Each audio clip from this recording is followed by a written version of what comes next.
Namaste. I'm honored to be included in your Rosh Hashana gathering. Thank you for including me. I'm Sunita Vishwanath, a co-founder of Sadhana, Coalition of Progressive Hindus. I am the Hindu wife and daughter-in-law in a secular Jewish family. My mother-in-law gathers her flock around her on Rosh Hashana and Passover, and my father-in-law fasts on Yom Kippur. And this is just about the extent of the religiosity in my Jewish family. My youngest son, Satya, is half Hindu and half Jewish, and I have two older sons from my first marriage who also are honorary Jews.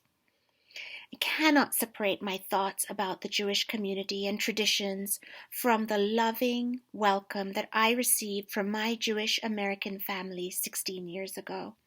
I was a divorced Indian Hindu woman with two young children, and yet from that year, 16 years ago, till now, there has never been a moment of hesitation in my family's support and love for me and my children. My in-laws have traveled to India with us twice and are incredibly curious about my world.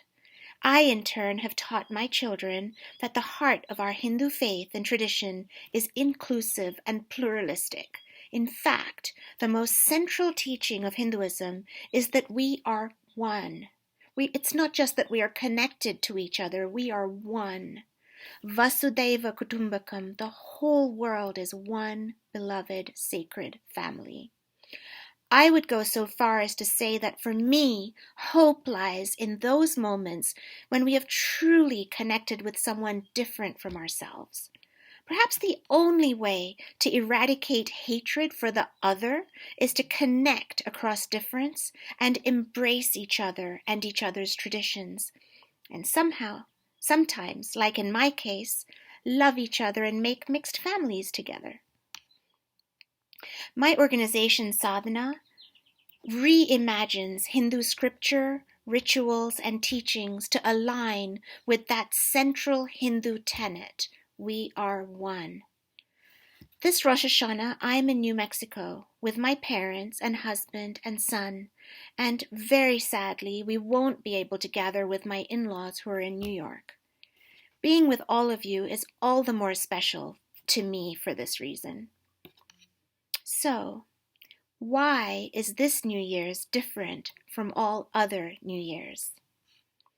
When I turn my attention to India, the land of my birth, Afghanistan, the land which embraced me as her own and where I have done so much meaningful work, the conflict between Israel and Palestine, which is a source of deep pain for my Jewish and non-Jewish family, or the United States, this land which I have made my home, there is an acute sense of imbalance, suffering, uncertainty, fear, and anxiety.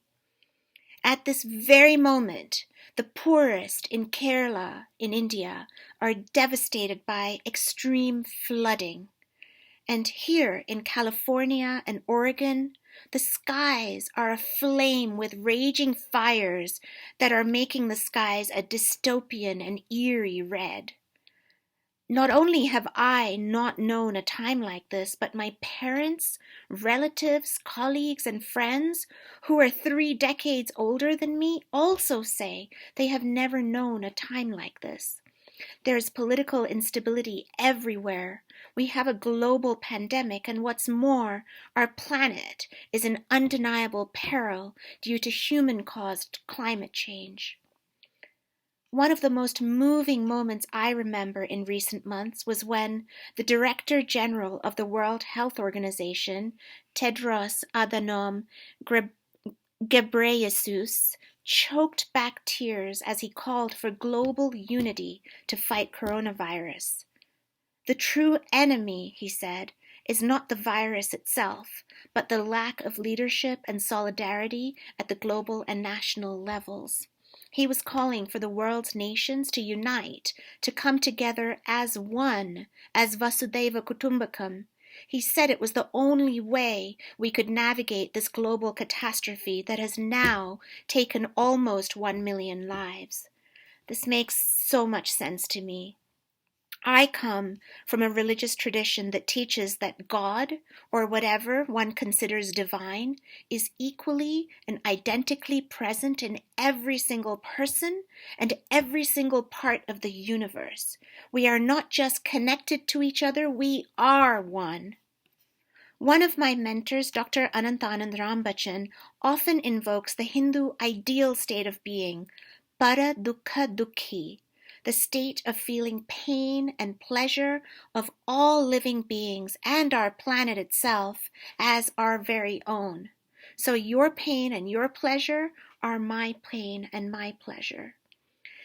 The Taittiriya Upanishad teaches us, Matru Devo Bhava, Pitru Devo Bhava, Acharya Devo Bhava, Atiti Devo Bhava.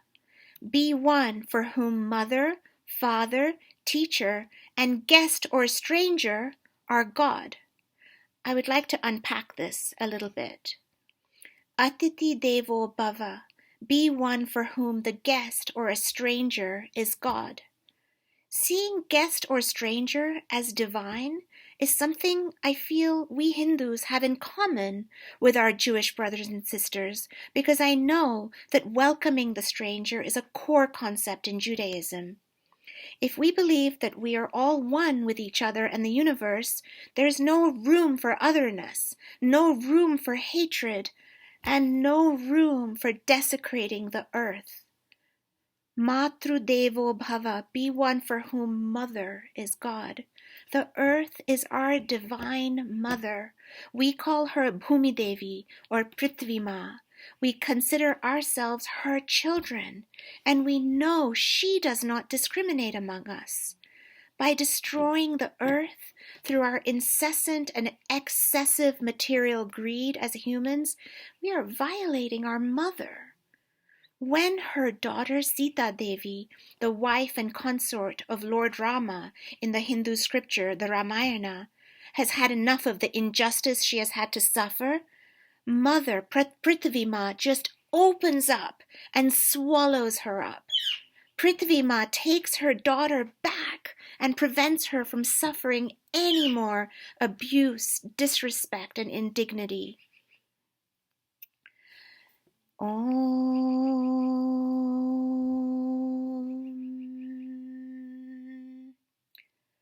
Samudravasane Devi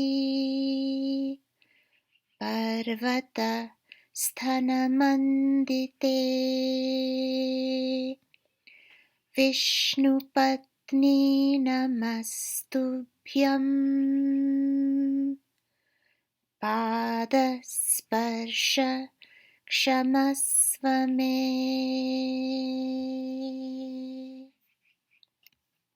O Mother Goddess, the mountains are your robes and the oceans your jewels. Divine consort of Lord Vishnu, we salute you, Amma, and ask forgiveness for placing our feet upon you. And so, although this New Year feels so different from all other New Years, and we just don't know what is in store for us, we can go back to the wisdom that serves us in the best of times and the worst of times. Let us see each other in each other's faces. Let us truly feel each other's suffering and joy.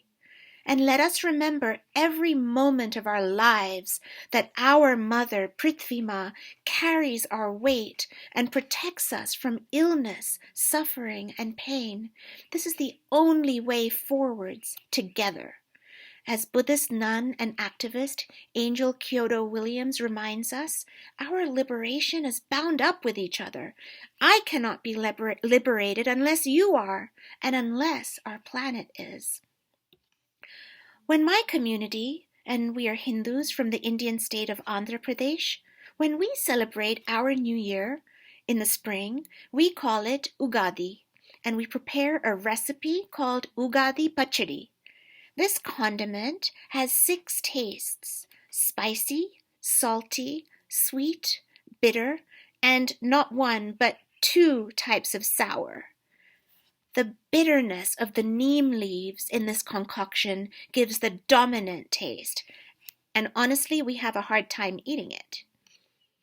But eating the Ugadi Pachadi slowly and mindfully, noticing the sweet, the spicy, the salty, and the sour tastes beneath the overwhelming and unpleasant bitterness of the neem leaves, prepares us for the myriad experiences, joyous and painful, that will inevitably shape the year ahead. There will always be bitter experiences, but there will always be sweet ones, and we must be open to those. And if we refuse to be separated from each other and from our precious mother Prithvi Ma, we will surely prevail. Om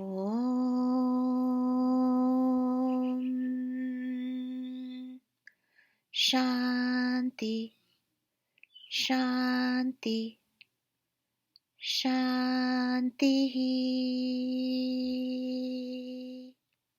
Om. Peace, peace, peace. Thank you, and Shana Tova.